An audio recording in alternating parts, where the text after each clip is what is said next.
Hey guys, MD Prepper here, talking more about low-cost prepping options and low-cost first-time purchase firearms for whatever purpose you have out there. We're talking about centerfire rifles right now, especially the bigger bore centerfire rifles. This is the very affordable Mossberg Maverick Rifle in 30-06 that I picked up from Academy Sports on sale. They run these on sale a lot for $179.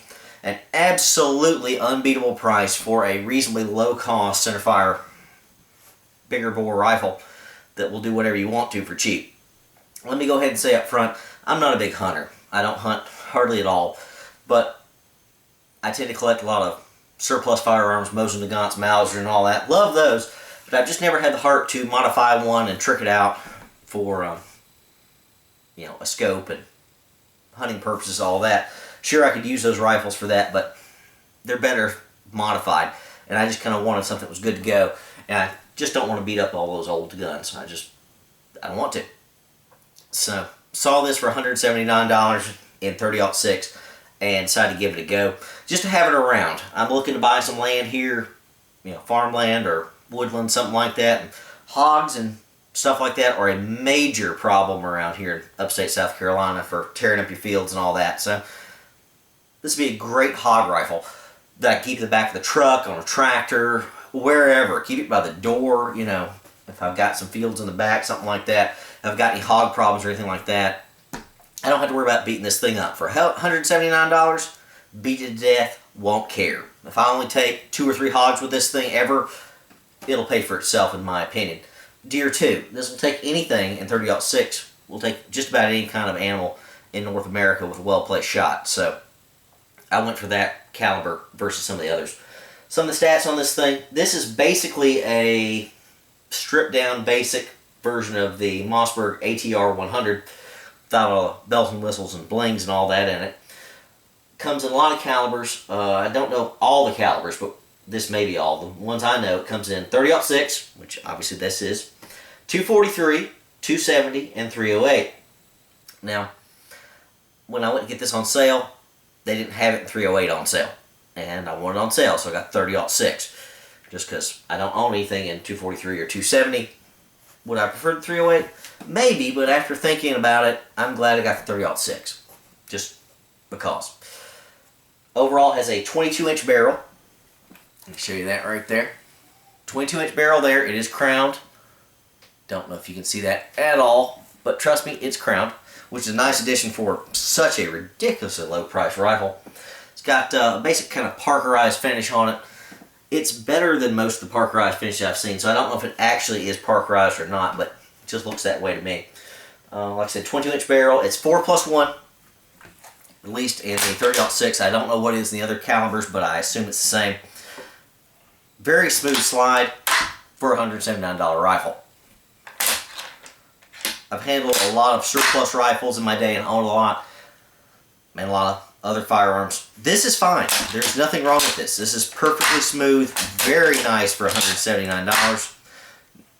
Blind bottom here, so no magazines, anything like that, but for the low cost, why do you want that? For a low cost rifle with 5 rounds in it, 4+1, this is going to be fine. I'm not going to be Mr. Sniper Man in a zombie apocalypse situation with this necessarily, though I could if I needed to. Don't want those extra magazines down there to break or fail on me. So this is fine. It's a cost-saving measure, etc. So no complaints there. Feed your rounds in one at a time.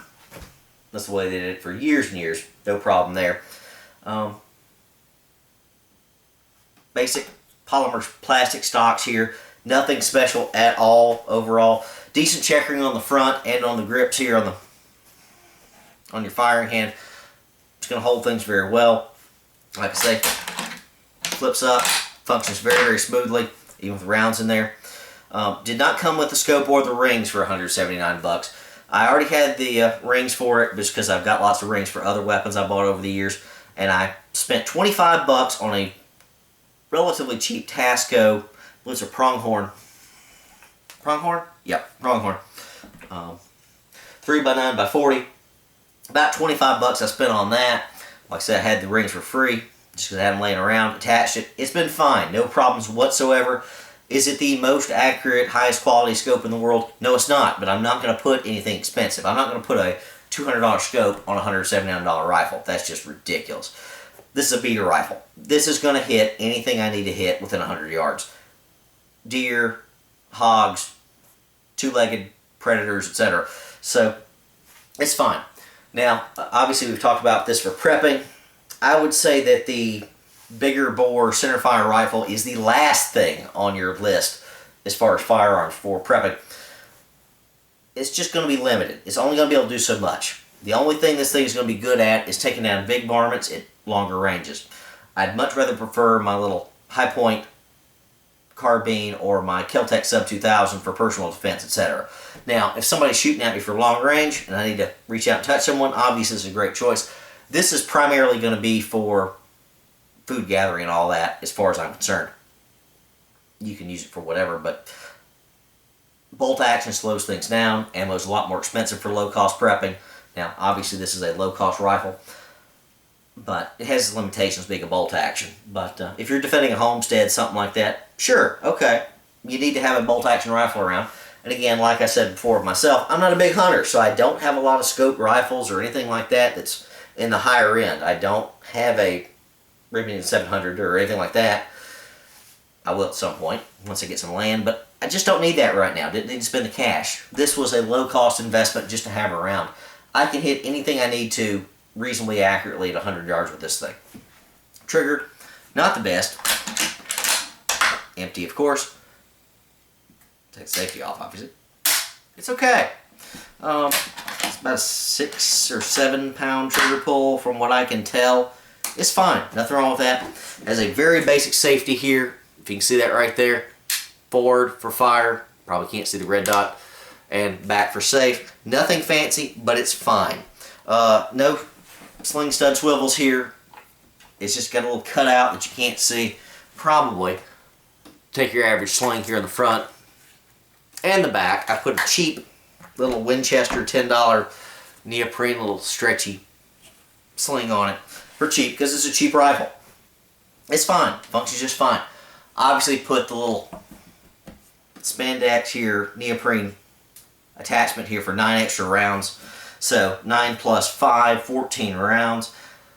That's a lot, especially what you may carry with you in your pocket and whatnot.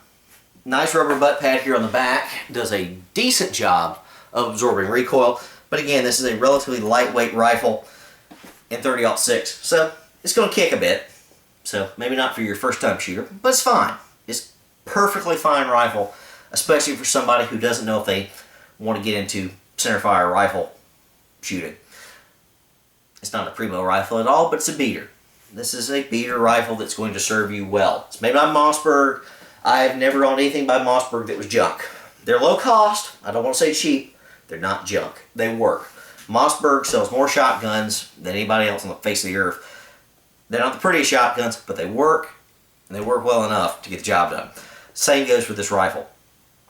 I don't have any doubts about this being able to take down whatever the heck I'm shooting at least within 100 yards. I've not practiced with this thing. I've not fired it beyond 100 yards just because I haven't had the opportunity. Just because I haven't. I could probably hit something 200-300 yards if I needed to. Maybe not super pinpoint accuracy. Could I hit it? Oh yeah. Like I say, for bug out survival situations, I would say this would be the last thing you want to be carrying around is a bolt action rifle with a 5-round capacity. You know, go for a semi-auto, something like that for defensive use. But to keep the bad guys away at a distance, you know, hold up in your house or homestead, one of these is going to be nice. Even if you're not a hunter, you're going to need something to reach out and touch someone just in case. Cheap insurance for $179. I would have to say I probably have less than $250 in this rifle total, not counting ammo, of course. But $179 for the rifle, $25 for the scope. Well, however much scope rings run, I don't remember offhand. I just got a bunch of them laying around. About $8 for the sling, cheap enough. Go out, get yourself some Full Metal Jacket. 30-06 rounds if you're looking for reach out and touch someone, kick butt, punch through barriers, that type of stuff for defensive use. If you're doing the whole prepping thing, it's going to be fine. This little 3x9x40 scope is fine. No problems at all. it's going to do the job and do it just fine.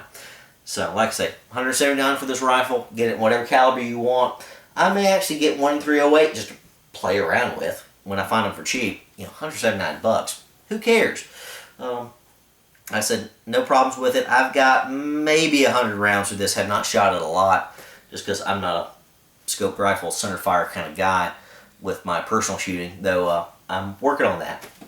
This is my kind of first intro into that, other than the old hunting guns I picked up from family. So, great rifle, Mossberg Maverick. It's not the best, but it's good enough. It's going to get the job done for whatever purpose you want, other than super long distance, long range shooting, but that's not what this is made for. You want that? Spend a lot more money. Indie Prepper, out.